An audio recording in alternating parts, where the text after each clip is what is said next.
Big pass video தனியா வரும்னும் போது, so லென்த்தா இருந்து அது குட்டி குட்டி வீடியோஸா வரும். யாருக்கு எந்த கன்டென்ட் வேணுமோ பார்க்கணுன்ற மாரி அந்த தம்ப்நெயில் நான் போட்டுருவேன். ஓகேங்களா? ஸோ இது ஃபார் யுவர் இன்ஃபர்மேஷன் இந்த விஷயத்த சொல்றேன். ஸோ சேனல் ஃபர்ஸ்ட் டைம் வரவங்க சப்ஸ்கிரைப் பண்ணா தான் நான் போடுற விஷயங்கள், ஐ மீன் போடுற வீடியோ வந்து உங்களுக்கு வந்து நோட்டிஃபிகேஷனா உங்களுக்கு காட்டும். ஸோ இப்போ பிக் பாஸ் அப்டேட்டுக்கு வரும். பிக் பாஸ் என்னப்பா இந்த மாசம் ஃபர்ஸ்ட்ல, ஐ மீன் நெக்ஸ்ட் வீக்லேருந்து ஸ்டார்ட் ஆக போகுது. 1 மாசம் முன்னாடியே இந்த வருஷம் ஸ்டார்ட் ஆக போகுது அப்படின்னா, ஆமாங்க. 1 மாசம் முன்னாடியே ஸ்டார்ட் ஆகுது. ஆனா ஆக்சுவல் பிக் பாஸ் அப்படிங்கிறது செப்டம்பர் 6 தான் கிராண்ட் லான்ச். பட் ஆனா அதுக்கு முன்னாடி ஆகஸ்ட் 16 என்னப்பா அப்படின்னா, அது காமன் மேன் அப்படிங்கிற விஷயத்துக்கான செலக்ஷன் தான். இது ஆல்ரெடி என்னோட வீடியோஸ் ஃபாலோ பண்ணவங்களுக்கு தெரியும். எனக்கு போன வருஷம் வீடியோஸ் ஃபாலோ பண்றவங்களுக்கு நான் அக்னி பரீட்சா அப்படிங்கிறத பத்தி பேசியிருப்பேன். தெலுங்கு பிக் பாஸ்லயோ, ஹிந்தி பிக் பாஸ்லயோலாம் இது வந்த இந்த கான்செப்ட் தான். அதாவது காமன் மேன்னு சொல்லக்கூடிய நம்மள்ல ஒருத்தவங்கள வந்து ஏன்னா பிக் பாஸ்ன்னு எப்பயுமே செலிபிரிட்டிஸ் தான் எடுப்பாங்க. தெரிஞ்ச யூடியூபர்ஸ் தான் எடுப்பாங்க. ஃபேம் இருக்கவங்க தான் எடுப்பாங்க. அப்படின்னு இல்லாம அதுக்கான ப்ரோமோவும் நீங்க பார்த்திருப்பீங்க. விஜய் சேதுபதி அவர்கள் வீட்ல சமைக்கிற ஒரு அம்மாவ 30 வருஷமா இங்க சமைச்சதுக்கு நான் பிக் பாஸ்ல போய் சமைச்ச அளவுக்கு ஃபேமஸ் ஆயிருப்பேன் அப்படின்னும்போது, அப்படி காமனா இருக்கக்கூடிய காமன் பீப்பிள்ல கொஞ்சம் பேர போட்டு அதுலேருந்து ரேண்டமா ஒரு 20 பேர செலக்ட் பண்ணி கிட்டத்தட்ட ஒரு 50,000 அப்ளிகேஷன் வருதுன்னு வைங்களேன். அதுலேருந்து ஒரு 20 மெம்பர்ஸ ஃபில்டர் பண்ணி அந்த 20 மெம்பர்ஸ்லேருந்து ஒரு 2 பேர இப்ப இந்த சீசனுக்கு செலக்ட் பண்ணி உள்ள அனுப்புறது அப்படிங்கிறது. ஆனா தெலுங்கு பிக் பாஸ்ல போன வாட்டி பார்த்தீங்கன்னா 6, 7 பேர் வந்தாங்க அப்படி. காமன் மேன் வித் செலிபிரிட்டீஸ்ன்னு. ஸோ இந்த இந்த சைட்ல செலிபிரிட்டீஸ் 7 பேர், 8 பேராவும், அந்த சைட் காமன் மேனா 6 பேராவும் வந்தாங்க. அவங்கள பத்திலாம் கூட நான் வந்து ரிவ்யூ போட்டிருப்பேன். ஏன்னா 2 வீக்ஸ் நான் தெலுங்கு பிக் பாஸுமே தமிழ்ல ரிவ்யூ பண்ணியிருக்கேன். வேணும்னா போய் பாருங்க. ஓகேங்களா? ஸோ அதுல தான் சதீஷ்ன்றவங்க, ஹரிஷ்ன்றவங்க அவங்கலாம் காமன் மேனா வந்திருப்பாங்க. அவங்கலாம் ஜென்ரல் ஒரு ஐடி ஃபீல்ட்ல இருக்கவங்க, இல்லன்னா காமனா இருக்கக்கூடிய எந்த ஒரு ஃபேம் எந்த செலிபிரிட்டியும் இல்ல அவங்க. அந்த காமன் அக்னி பரீட்சா அப்படிங்கிற விஷயத்துல அந்த ஆக்டிவிட்டில 1 மாசம் அந்த ஆக்டிவிட்டி நடந்து, அதுல வந்து செலக்ட் பண்ணி அந்த டாஸ்க்லலாம் வின் பண்ணவங்க. இதுல வந்து ஹரிஷ்ங்கிறவர்லாம் மொட்டலாம் அடிச்சுட்டு வந்திருப்பாரு அந்த டாஸ்க்குக்காகவே அப்படின்னு சொல்லி அவ்ளோ கஷ்டப்பட்டு வந்தவரு. பட் ஆனா ஒன்ஸ் பிக் பாஸ்க்குள்ள வந்தோனே, காமன் மேன் வித் செலிபிரிட்டின்னு வரும்போது, அந்த செலிபிரிட்டிக்கே ஒரு ஈகோ இருக்கும் இல்லைங்களா? அது கூட இவங்களுக்கான அந்த ஒரு பார் வந்து ரொம்பவே கஷ்டமா இருந்தது. போன சீசன்ல நான் பார்த்த வரைக்கும். நான் ஒரு 2, 3 வீக்ஸ் தான் பார்த்தேன். அதுக்கப்புறம் நம்ம தமிழ் பிக் பாஸ் வந்ததுனால, தமிழ் பிக் பாஸ்க்கு வந்துட்டேன். அப்படிங்கும்போது அந்த 2, 3 வீக்ஸா அந்த காமன் மேன்க்கான ஸ்ட்ரகுல் ரொம்பவே ஜாஸ்தியா இருந்தது அப்படின்னு சொல்லும்போது, இப்போ நம்ம தமிழ் பிக் பாஸ்லயும் இந்த காமன் மேன் அப்படின்னு சொல்லும்போது 2 பேர் தான் அனுப்ப போறாங்க. இதுலயுமே ஆல்ரெடி இது வந்து நிஜமாவே காமன் மேன்ல இருந்து வருவாங்களான்னு கேட்டா, தெலுங்கு பிக் பாஸ்ல நிஜமா காமன் மேன் வந்தாங்க. தமிழ் பிக் பாஸ்ல தனலட்சுமி, ஷிவின்னு அப்பல்லாம் ஒருத்தர் 2 பேர் வந்தாங்க. இப்படின்னு ஒரு டாஸ்க்ன்னு ஒண்ணு வைக்கலனாலும் ஆட்டோமேட்டிக்காவே வந்தாங்க செலக்ட் பண்ணிடும்போது. எனக்கு இந்த காமன் மேன்லயும் பெருசா நம்பிக்கை இல்ல. இவங்க ஆல்ரெடி செலக்ட் பண்ணி கொஞ்சம் பேர வச்சிருப்பாங்க. இல்ல அந்த 20 பேர காமன் மேனா எடுத்துட்டு ஏதோ ஒரு டாஸ்க் அமர்க்களம் பண்ணி இவங்களுக்கு தேவையானவங்கள தான் உள்ள அனுப்ப போறாங்க. அதுல எந்த டவுட்டும் இல்ல. தமிழ் பிக் பாஸ் எப்பயுமே இந்த ஒரு ட்ரிக் அண்ட் ஸ்ட்ராட்டஜி பண்றதுல எப்பேர்ப்பட்டவங்கன்னு நம்மளுக்கு தெரியும். விஜய் டிவி அதுல எவ்ளோ பெரிய ஆளு அப்படின்னு சொல்றபோது, கண்டிப்பா இவங்களுக்கு தேவையானவங்க தான் காமன் மேன்ல அனுப்ப போறாங்க. 2 பேர செலக்ட் பண்ணி அப்படின்னு சொல்லும்போது, அதுல திருச்சி சாதனாலாம் வேற சொல்லிட்டுருக்காங்க. அவங்கலாம் வந்தா ஷோ எப்படி இருக்கும்னே எனக்கு தெரியல. போன சீசனே வந்து இவரு திவாகர் போட்டதாகட்டும். திவாகர் கூட வெளியில ஒரு மாரி இருந்தாலும், உள்ளுக்கு அந்த ஷோ பொறுத்தவரைக்கும் ஏதோ கொஞ்சம் கன்டென்ட் குடுத்தாரு, என்டர்டெயினா இருந்தாருன்னு வச்சுக்கோங்களேன். அது தப்பு சரி அப்படிங்கிறது மாரி ஒரு கன்டென்ட்ன்னு ஒண்ணு வந்துச்சு. அப்புறம் அந்த சாமியார விட்டது, அரோரா அவங்களலாம் விட்டு அந்த கன்டென்ட் கிரியேட் பண்ணது அப்பல்லாம் எப்படி பார்க்கவே முடியல அப்படின்னு சொல்லும்போது, அவங்க கூட பாருவும், கமருதீனும் ஸ்ட்ரகிள் பண்ண விஷயங்கள் அப்படிங்கும்போது, நம்ம சேனல்ல பாரு, கமருதீனுக்கான விஷயங்கள் தான் நம்ம பேசியிருக்கோம். நான் 2 வருஷம் பிக் பாஸ் ரிவ்யூ பண்ணதுல, 1 வருஷம் ஜாக்லின்க்கான விஷயங்களும் ஸ்ட்ராங்கா பேசியிருப்பேன். போன வருஷம் பாருக்கான விஷயங்கள் பேசியிருப்பேன். பாருவ புடிச்சவங்களும் இருக்காங்க, பிடிக்காதவங்களும் இருக்காங்க. 50, 50ன்னு சொல்லும்போது, பாருக்கான விஷயங்கள்னு வந்தா பிக் பாஸ் ரிவ்யூ பண்றதே வந்து ஜஸ்ட் அந்த 1 ஹவர் ஷோ பார்த்துட்டு பண்ண மாட்டேன். ஜாக்லின்க்கு பண்ணும்போதும் சரி, ஆ இது ஃபாரூக் பண்ணும்போது சரி, 1 ஹார்ல இவங்க போடுறது இவங்களுக்கு என்ன விஜய் டிவிக்கு தேவையோ, யார ப்ரொஜெக்ட் பண்ணணுமோ, யார பெஸ்ட்டா காட்டணுமோ, ஆங்கர் யாருக்கு வந்து ஆங்கர்ன்னு சொல்லக்கூடிய ஹோஸ்ட்ன்னு சொல்லக்கூடிய விஜய் சேதுபதி யார ப்ரமோட் பண்ணணும்னு நினைக்கிறாரோ, அவங்களுக்கான ஃபோக்கஸ் தான் அந்த 1 ஹார்ல இருக்கும். பட் ஆனா லைவ் பார்த்தவங்களுக்கு தான் தெரியும். நிஜமாவே என்ன நடந்தது அப்படின்னு சொல்லும்போது, ஒவ்வொரு நாள் நான் போன வருஷம் பாரூக்கான விஷயங்கள் பேசும்போது லைவ் ஃபுல்லா நுக் அண்ட் கார்னர் பார்த்துட்டு தான் பேசியிருக்கேன்னும்போது, நம்ம சேனல்ல பாரூக்கான சப்போர்ட்டர்ஸ் அவ்ளோ பேர் இருக்காங்க. இப்ப இந்த வீடியோ பார்க்கும்போதுமே அவங்க யாரா இருந்தா கமெண்ட் பண்ணுங்க. அந்த அளவுக்கு பாருக்கான நியாயமான விஷயங்கள், பார்க்காத அந்த ஒரு பிளைண்ட் ஸ்பாட் அப்படிங்கிற விஷயங்கள்லாம் நெறைய எடுத்து நான் பேசியிருக்கேன். போன சீசன்லன்னு சொல்லும்போது, பிக் பாஸ் அப்படிங்கிற விஷயத்த 1 ஹார்ல ரிவீல் பண்றது, ஐ மீன் 1 ஹார்ல ரிவ்யூ பண்றதோ, 1 ஹார் பனலைசேஷன் பண்றது என்ன பொறுத்தவரைக்கும் பக்கா வேஸ்ட். அது சேனலுக்கான சைடா மட்டும் தான் இருக்கும். ஹோஸ்ட்டுக்கான சைடா மட்டும் தான் இருக்கும். செலிபிரிட்டிக்கான சைடா மட்டும் தான் இருக்கும். பட் ஆனா ஃபுல் அண்ட் ஃபுல் லைவ் பார்த்துட்டு பேசும்போது தான் நிஜமா நடந்திருக்க விஷயங்கள், நியாயமான ஒரு சில விஷயங்கள். அதுலயுமே லைவ் அப்படின்னு சொல்லும்போது அது ஃபுல்லா 24 ஹார்ஸ் லைவ் இல்ல. அதுவே ஒன் டே பிஹைண்டா தான் நம்மளுக்கு வந்து காட்டுவாங்க அப்படின்னு சொல்லும்போது, அப்புறம் 1 ஹார்ல இன்னும் எவ்வளோ ஃபில்டர் பண்ணி காட்டுவாங்கன்னு யோசிச்சுக்கோங்க. அப்படின்னு சொல்லும்போது, இந்த சீசன் போன சீசன் மாரி ஏன்னா பாரு மேல மட்டும் தான் போன சீசன் போச்சு. பாரு இல்லன்னா கன்டென்ட்டே இல்ல அப்படிங்கிற மாரி. ஆனா பாரு அதே சமயத்துல பாசிட்டிவாவும் காட்டக்கூடாதுன்றதுல சேனல் ரொம்ப தெளிவா இருந்தாங்க.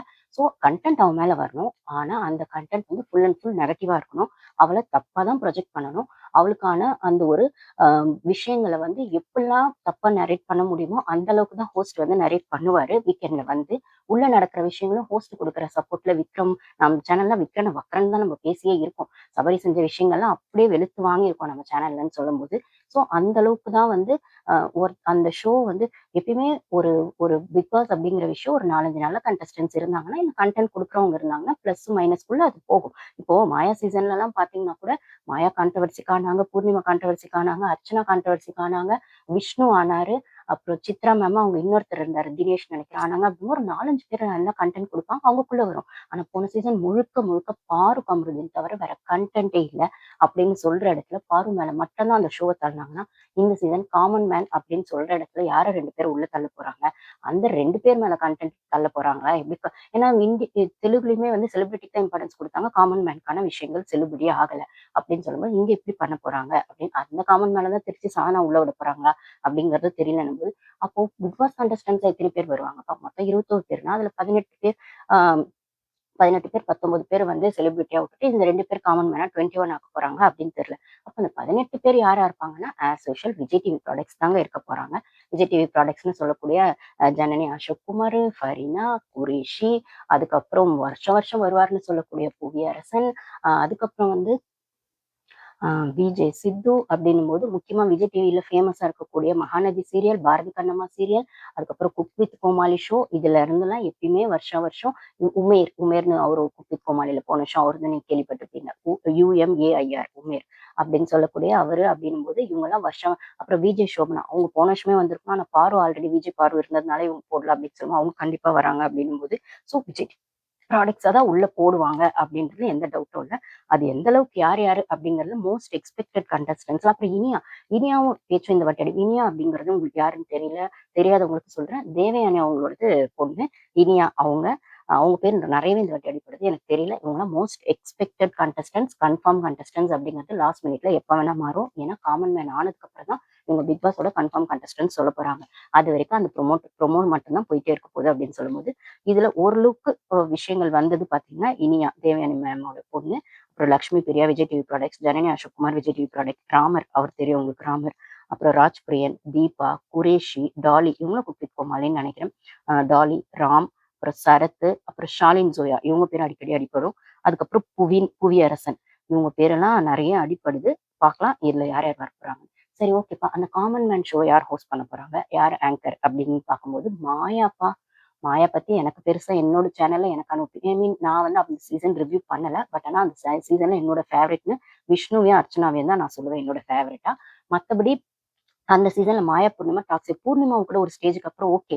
அந்த காசு அவங்க எடுத்துட்டு போனப்ப ரொம்ப ஜென்யூனா இருந்தாங்க உள்ள வரும்போது. ஓரளவுக்கு எல்லார் கூடயும் மிங்கிள் ஆயிட்டு இருந்தாங்க. பட் ஆனா லாஸ்ட் வரைக்கும் அந்த டாக்ஸிக் மெயின்டெயின் பண்ணது அப்படின்னது பார்த்தீங்கன்னா, என்னால மாயா தான் எனக்கு வந்து அப்படி தெரிஞ்சாங்க. மேபி இதுல நெறைய பேருக்கு டிஃபரன்ஸ் ஆஃப் ஒப்பீனியன் கூட இருக்கலாம். பட் ஆனா என்ன பொறுத்தவரைக்கும் அவங்க அவ்ளோ மேனிபுலேட்டர். அவங்க பெஸ்ட் மேனிபுலேட்டர் அப்படிங்கிறது கூட நான் சொல்லுவேன். அந்த அளவுக்கு பெஸ்ட் மேனிபுலேட்டர். அவங்களால தான் அந்த ரெட் கார்ட் அப்படிங்கிற விஷயத்துக்குள்ள ஒரு பிரதீப் மாட்னாரு. அவர் சரி, தப்பு அப்படிங்கிறதுக்கு மீறி அவர் மேல வச்ச குற்றச்சாட்டுகள்லாம் அப்புறம் பொய் அப்படிங்கிற இடத்துக்கு வந்துருச்சு. இதனால விஜய் டிவி திருப்பியுமே எப்படி பார்வ போன வாட்டி ரெட் கார்ட் குடுத்துட்டு உள்ள கூட்டிட்டு வந்தாங்களோ, அதே மாரி பிரதீப்பையும் ரெட் கார்ட் குடுத்திருந்தாலும், கமல் சார் ரெட் கார்ட் குடுத்திருந்தாலும், போன வாட்டி விஜய் சேதுபதி அவர்கள் எப்படியோ ஒத்துக்கிட்டு, இல்ல அவர ஒத்துக்க வச்சு பார்வ கொண்டு வந்துட்டாங்க. ஏன்னா, இல்லன்னா அந்த ஒரு கிராண்ட் விஷயங்கள் போயே இருக்காது. அந்த ஒரு பிக் பார் சாரி அந்த ஃபினாலே அப்படிங்கிற இடத்துல அவங்களுக்கான கன்டென்ட்டே இருக்காது. பார்வ கொண்டு வந்தா தான் கன்டென்ட்ன்னு கொண்டு வந்தாங்க. ஆனா பிரதீப் அப்படி கொண்டு வரதுக்கு கமல் சார் ஒத்துக்கல. விஜய் டிவி பேசினாங்க. கமல் சார் ஒத்துக்கலன்னா போச்சு. அது என்ன எதுவோ நம்மளுக்கு தெரியாது. பட் ஆனா அவர் மேல வைக்கக்கூடிய அந்த பாத்ரூம் குற்றச்சாட்டுகளோ, அப்புறம் அந்த ரவீனா விஷயங்கள் அப்புறம் எல்லாமே ஃபேக் அப்படின்னு தெரிஞ்சு. ஏன்னா பாத்ரூம்க்கு முதலுக்கு தாப்பாவே இல்ல அப்படின்னு சித்ரா மேமே வெளியில வந்து சொல்ட்டாங்க. அவங்க ஐ மீன் அவங்க விசித்ரா மேம் சாரி சித்ரான்ட்டு விசித்ரா மேமே சொல்ட்டாங்க. நிஜமாவே அந்த அந்த ஒரு ரெஸ்ட் ரூம்க்கு வந்து லாக்கே கிடையாது. நாங்க யாரோ போனா வெளியில யாரோ காவலுக்கு வச்சுட்டு தான் போவோம். லாக்கே கிடையாது அப்படிங்கிறத ஒண்ணு சொல்ட்டாங்க. இன்னொன்னு இப்படிதான் இருக்கு பிக் பாஸ்ல. ஏன்னா நம்மளுக்கு தெரியாத பிளைண்ட் ஸ்பாட்ஸ் பிக் பாஸ்ல. இது ஒண்ணு. ஏன்னா அது கான்ட்ரோவர்சி ஆகணும்னு வச்சு தான் அதுல ரெட் கார்டு வச்சாங்க. சரி அப்புறம் ரவீனா ஒரு குற்றச்சாட்டு வச்சிருந்தாங்க பிரதீப் மேல. அப்புறம் ரவீனா விஷயங்களுமே எவ்வளோ ஃபேக்கா இருந்தது அப்படின்னு அதுக்கப்புறம் ஷோ முடிஞ்சோனே நம்மலாம் பார்க்க முடிஞ்சது. அந்த ஷோ முடியறதுக்குள்ள ரவீனா, மணியும் பிரிஞ்சு கூட போயிட்டாங்க. ஐ மீன் சொல்லும்போது அந்த அளவுக்கு வந்து அந்த ரவீனா விஷயங்களும் ஃபேக்கா தான் பேசப்பட்டதுன்னு சொல்லும்போது, ஸோ அவர் மேல வைக்கிற குற்றச்சாட்டுகளே எல்லாம் பொய் அப்படின்னு சொல்ற இடத்துல அவருக்கு ரெட் கார்ட் குடுத்து அவர் லைஃபே போயிடுச்சு அப்படி. அந்த மாரி தான் எங்க பாரு போயிடுமோன்னு போன சீசன்ல எல்லாருமே பயந்தாங்க. பட் ஆனா பாரு வந்து டாப் லெவல்ல அவங்க இல்லன்னா கன்டென்ட்டே இல்லன்ற லெவல்ல பாரு ஃபார் எவர் அப்படிங்கிற இடத்துக்கு அவங்க வந்துட்டாங்க. எப்பயுமே சோசியல் மீடியால அவங்க ரொம்ப ஆக்டிவா இருக்காங்க. பாருவும், கமருதீனும் அவங்களுக்கான அந்த ஒரு ஃப்ரெண்ட்ஷிப்பையும் மெயின்டெயின் பண்ணிக்கிட்டு இருக்காங்கன்னு சொல்லும்போது, இப்போ இந்த பிக் பாஸ்ல எந்த மாரி கண்டஸ்டன்ட்ஸ் வருவாங்க அப்படிங்கிற மாரி, இல்ல யார் வேணும் அப்படின்ற மாரி நம்ம சேனல் பார்க்குறவங்க யாரா இருந்தா கமெண்ட்ஸ்ல ஷேர் பண்ணுங்க. பழைய பிக் பாஸ்லாம் வச்சு உங்களுக்கு யார் வந்தா நல்லாருக்கும் அப்படின்னு பாருங்க. சரி, அப்ப இந்த மாயா என்னப்பா பண்றாங்க இந்த பிக் பாஸ்லன்னா, அவங்க தான் காமன் மேன்க்கான அந்த ஒரு ப்ரோகிராம்க்கான ஆங்கர். ஜட்ஜஸா இருக்கிறது யார் யாருன்னு பார்த்தீங்கன்னா, ஆரி, ராஜு, மாயா மாயா இல்ல ஓவியா. இவங்க 3 பேரும் ஜட்ஜஸா இருக்காங்க. இதுல ஆங்கரா வந்து மாயா வருவாங்க அப்படின்னு சொல்றாங்க. ஐ மீன் ஹோஸ்ட்டா. ஸோ இந்த இந்த விஷயங்கள் எப்படி நடக்கும்னு பார்த்தீங்கன்னா, சாட்டர்டே, சண்டேல 5:30க்கு ஆகும் விஜய் டிவிலயும். மத்த டேஸ்ல 9 டூ 9:30 இல்ல 9:30 டூ 10 வரும். மண்டே டூ ஃப்ரைடேல அப்படின்னும்போது, கண்டிப்பா இது லைவ் இருக்க போறதில்ல காமன் மேன். வெறுமனே அந்த ஈவினிங்ல போடுற அந்த 1/2 அன் ஹவர் தான். ஏன்னா அது டாஸ்க் பேஸ் பண்ணி தான் இருக்க போகுது. ஸோ அந்த டாஸ்க்ல யார் வின் பண்றாங்களோ, நெக்ஸ்ட் டாஸ்க் போய் நெக்ஸ்ட் ஆக்டிவிட்டி போய் அதுல செலக்ட் ஆகுறவங்கள காமன் மேன் கூப்பிடுறாங்க. ஸோ இது பிக் பாஸ் மாரி இருக்க போறதில்ல. ஒரு டாஸ்க் குடுத்து அந்த டாஸ்க்ல யார் பெஸ்ட் காட்டுறாங்க அப்படின்னா. ஸோ இதுல ஜட்ஜஸா ஆரி, ராஜு, ஓவியா இருக்க போறாங்க. மாயா வந்து ஆங்கரா இருக்க போறாங்க அப்படின்ற மாரி. ஆங்கரா, ஹோஸ்ட்டா இருக்க போறாங்க அப்படின்னு. ஸோ அந்த விஷயங்கள் அப்போ வந்து இதுக்கான ப்ரோமோவும் ரிலீஸ் ஆயிருக்கும். நீங்க பார்த்திருப்பீங்க. இதுக்கான ப்ரோமோ ரிலீஸ் ஆயிருக்கும். நீங்க பார்த்திருப்பீங்க. ஆர்யா கிட்ட வந்து வாட் யூ வாண்ட் அப்படின்னு சொல்லி இவங்க கேட்பாங்க மாயா, ஆங்கர். அப்போ வந்து இவரு சொல்லுவாரு நேர்மை, கண்ணியம், கட்டுப்பாடு, கடமை அப்படின்ற மாரி அந்த இவரு எப்படி விளையாடினாரோ அந்த சீசன, அவருக்கான சீசன அதுக்கேத்த மாரி சொல்லுவாங்க. அப்போ ஹானஸ்ட் ஆரி தோசை 1 பார்சல் அப்படின்னு சொல்லுவாங்க. அதுக்கப்புறம் அவரு வந்து ராஜு வருவாரு. அவர்கிட்ட உங்களுக்கு என்ன வேணும்னு மாயா கேட்பாங்க. அப்போ வந்து அவங்க சொல்லுவாங்க, எனக்கு வந்து கொஞ்சம் காமெடி, கொஞ்சம் வந்து ட்விஸ்ட் அண்ட் டர்ன்ஸ், கொஞ்சம் வந்து என்டர்டெயின்மென்ட் அப்படின்ற மாரி எல்லாமே இருக்கணும். ஒரு ஆக்ஷன் அப்படின்னு சொல்லும்போது, ஒரு தக்குக்கான விஷயங்களா ஒரு தோசை வந்து இவங்க ராஜு அவர்களுக்கு அப்படிங்கிற மாரி அங்க ஒரு பார்சல் வந்துரும். ஸோ அதுக்கப்புறம் ஓவியா அவங்கள பத்தி நம்மளுக்கு தெரியும். அவங்க வந்து நார்மலா எலிமினேட் ஆயி வெளிய போல. சூழ்நிலை காரணமா தான் வெளியில போனாங்க அப்படின்னு சொல்லும்போது, அவங்களும் இந்த பிக் பாஸ்க்கான ஜட்ஜஸா இருக்காங்க. ஐ மீன் இந்த காமன் மேன்க்கான ஜட்ஜஸா இருக்காங்கன்னா, இன்னொரு பேச்சும் அடிப்படுது. இந்த ஜட்ஜஸ்க்கான விஷயங்கள வனிதா விஜயகுமார் அவர்களும் வந்தாங்க. பாரு கூட வந்தாங்க. பட் ஆனா ஒரு சில விஜய் டிவியோட விஷயங்களோ, இல்ல அது செட் ஆகலன்ற சூழ்நிலை காரணமாவோ அங்க வந்து ஓவியாவும், மாயாவும் மாறுனாங்க அப்படிங்கிற விஷயமும் அடிப்படுது. நம்மளுக்கு எவ்வளோ ஃபேர் அப்படிங்கிறது பாரு சொன்னா தான் நம்மளுக்கு தெரியும். ஸோ இந்த செலக்ஷனுக்கு பாரு கூட வந்ததா ஒரு விமர்சனம் வந்துட்டு இருக்கு. அது உண்மையா பொய்யான்னு உங்களுக்கு யாராவது தெரிஞ்சா கமெண்ட்ஸ்ல ஷேர் பண்ணுங்க. நம்ம சேனல்ல போன சீசன்ல என்ன ஃபாலோ பண்ணவங்க எல்லாருமே பாரு ஃபேன்ஸ் தான் நெறைய பேர் இருக்கீங்கன்னா, இந்த வீடியோ பார்த்தீங்கன்னா, இந்த சீசன்ல எந்த மாரி அ கண்டஸ்டன்ட்ஸ் வந்தா நல்லாருக்கும் அப்படிங்கிறத என் கூட ஷேர் பண்ணிக்கோங்க. ஓகேங்களா? என்ன கேட்டா பாரு மாரி கண்டிப்பா ஒரு போல்டான பொண்ணு வேணும் அப்படின்னு சொல்லுவேன். அவங்க மேல அந்த கமருதீன் விஷயத்துல பிளஸ், மைனஸ் நெறைய இருந்தாலுமே 50, 50 அப்படின்னாலுமே அவங்களோட போல்ட், ஹானஸ்ட் அவங்களுக்கான எனக்கு என்ன வேணும்ன்றதுல அவங்க தெளிவா இருந்தாங்க. அதுக்கப்புறம் அந்த ஷோக்குள்ள வந்திருக்கோம்னா, அதுக்கு எவ்வளோ ஃபேரா இருக்கணும் அப்படிங்கிறதுல அவங்க தெளிவா இருந்தாங்க. ஸோ கமருதீன், பாரு விஷயங்கள் கொஞ்சம் கான்ட்ரோவர்சியா, கான்ஃப்ளிக்ட்டா போனப்ப கூட அவங்க வெளியில போறதுக்கும் ரெடியா இருந்தாங்க. ஏன்னா அவங்க லவ் பண்றாங்க அப்படிங்கிறத அவங்க தெளிவா சொன்னாங்க. இப்பயுமே அவங்க ஃப்ரெண்ட்ஷிப் வெளியில வந்து கன்டின்யூ ஆகுதுன்னா, ரொம்பவே ஃபேர் அண்ட் போல்டா அவங்க இருந்தாங்க அப்படிங்கிறதுல எந்த மாற்று கருத்தும் இல்ல. நடிக்கல. அவங்க ஃபேக்கா இல்ல. விஜய் டிவிய பொறுத்த ஐ மீன் அந்த புரோகிராம பொறுத்தவரைக்கும் விஜய் டிவிக்கும், ஆங்கருக்கும் நடிக்கிறவங்க வேணும். அந்த கன்டென்ட் குடுக்கணும் அப்படிங்கிற இடத்துல. ஆனா அந்த கன்டென்ட்டையும் பாரு குடுத்தாங்க. ஆனா அதையும் நியாயமா குடுத்தாங்க. அவங்க ஃபேக்கா இல்ல அப்படிங்கிறது தான் இவங்களுக்கான மைனஸா இருந்தது. ஏன்னா அவங்க ஃபேக்கா இருக்கணும்னு யோசிச்ச இடத்துல, விஜய் டிவி ப்ராடக்ட்ஸா இருக்கக்கூடிய சபரிக்கோ, விக்ரம்க்கோ வந்து அவங்க வந்து கனிக்கோ முக்கியமா கனிக்கு அந்த கணியன் குரூப் தானே அது நம்ம பேசிப்போம் போன சீசன்ல. அவங்களுக்கு வந்து ஜால்ரா போட்டுட்டு இருக்கணும்னு ஆங்கரோ விஜய் டிவியே எதிர்பார்த்தாங்க. ஐ மீன் ஹோஸ்ட்டோ விஜய் டிவியே எதிர்பார்த்தாங்க. அதுக்கு ஸ்பேஸ் பாரு குடுக்கல. என் கேம் நான் நெனச்ச மாரி தான் ஆடுவேன். எனக்கான விஷயங்கள்ல நான் வந்து ஸ்ட்ராங்கா வைக்காம யார் வைப்பா? அப்படிங்கிறதுல பாரு ரொம்ப தெளிவானாங்க. அந்த மாரி போல்ட் அண்ட் ஹானஸ்ட்டா தான் யாராச்சும் பொண்ணுங்க வந்தா வரணும் அப்படிங்கிறது. அப்ப மாயா மட்டும் ஸ்ட்ராங் தானே அப்படின்னா, மாயா இவங்க வந்து பெஸ்ட் மேனிபுலேட்டர். அந்த மேனிபுலேட்டர் அப்படிங்கிற விஷயத்த நான் போன சீசன்ல யாருக்கு குடுக்கணும் அப்படின்னு பார்த்தா, விக்ரம்க்கு தான் நான் குடுத்திருப்பேன். விக்ரம் கிட்ட ம கனி கூட மேனிபுலேட் ஆயிட்டாங்க அப்படின்னு சொல்ற இடத்துல அவன் இன்ஃப்ளூயன்ஸ் பண்ணாத ஆளே இல்லன்னு சொல்லும்போது, சைலன்ட் ஒரு மேனிபுலேட்டரா இருந்தது சபரி. பட் ஆனா, நான் இதுதான் பண்ணுவேன் அப்படிங்கிறத ரொம்பவே ஸ்ட்ராங்கா மேனிபுலேட் பண்ணது, மாயா மாரி பண்ணது விக்ரம். அப்படின்னும்போது, இது உள்ள வந்த பூர்ணிமாவே சொல்லியிருப்பாங்க அப்படின்னு சொல்லும்போது, ஓகே. இதெல்லாம் இந்த மாரி நம்ம சீசன்ஸ் நெறைய பார்த்துருக்கோம் அப்படிங்கும்போது, இந்த சீசன் வெறித்தனமா இருக்க போதா? அப்படின்ற மாரிலாம் அ அப்படியே உருட்டிட்டு இருக்காங்க விஜய் டிவி. ஆனா நம்ம வெயிட் பண்ணி தான் பார்க்கணும். எனக்கு பெருசா ஹோப் இல்ல. பட் ஆனா ஆஸ் எ ரிவ்யூவரா நான் எப்பயுமே இந்த ஷோ வந்து ஒரு என்டர்டெயின்மென்ட் ஷோவா பார்க்கறது அப்படிங்கிறதோடு மட்டும் இல்லாம, இவங்க வின் பண்ணுவாங்க, அவங்க வின் பண்ணுவாங்கன்றதுக்குள்ளயே போக மாட்டேன்.